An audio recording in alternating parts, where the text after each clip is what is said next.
जीवन में असफलता का सामना करते करते हम कई बार अंदर से बहुत टूट जाते हैं और हार मान लेते हैं। हम सोच लेते हैं कि अब चाहे कितनी भी कोशिश कर लें, सफलता हासिल करना बड़ा मुश्किल है, और इसके बाद हम कभी कोशिश भी नहीं करते, जबकि सफलता प्राप्ति के लिए बहुत प्रयास करना आवश्यक है। परिस्थितियाँ बदलती रहती हैं, इसलिए अतीत की असफलता को दिमाग पर हावी नहीं होने दें और पूरी लगन से फिर मेहनत करें। सफलता आपके कदम ज़रूर चूमेगी। नमस्ते दोस्तों, मैं ऋतु आज आपको बहुत ही अच्छी कहानी सुनाने जा रही हूँ। आइए शुरू करते हैं। अपने शोध के दौरान एक समुद्री जीव विज्ञानी ने पानी से भरे एक बड़े से टैंक में एक शार्क को डाल दिया। कुछ देर बाद उसने उसमें कुछ चारा मछलियाँ डाल दी।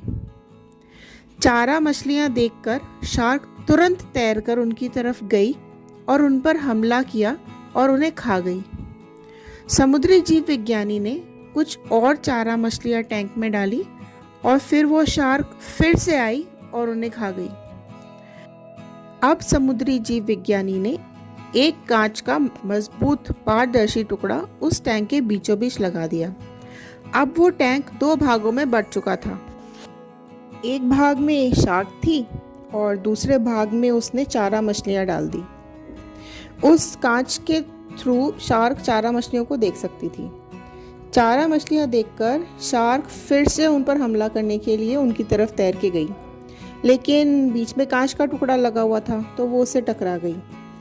उसने कई बार इस तरह की कोशिश की, लेकिन हर बार वो कांच के टुकड़े से टकरा जाती थी और वहाँ मछलियों तक नहीं पहुँच पाती थी। शार्क ने कई बार इस तरह के आक्रामक हमले उनके ऊपर किए थे, लेकिन सारी कोशिशें बेकार हो जा रही थी। इतनी बार असफल रहने के बाद लास्ट में वो काफ़ी थक गई और उसने हमला करना भी छोड़ दिया और टैंक में अपने बाग में ही रहने लगी। कुछ दिनों बाद समुद्री जीव वैज्ञानिक ने टैंक का वो जो कांच था उसको हटा दिया, लेकिन शार्क ने कभी उन चारा मछलियों पर हमला नहीं किया, क्योंकि वो काल्पनिक विभाजन तो उसके दिमाग में बस चुका था और उसने सोच ही लिया था कि वो उसके पार कभी भी नहीं जा सकती। परिस्थितियाँ रोज़ बदलती हैं, इसलिए अतीत की असफलता को दिमाग पर हावी नहीं होने देना चाहिए और पूरी लगन से फिर मेहनत करनी चाहिए। सफलता ज़रूर आपके कदम चूमेगी।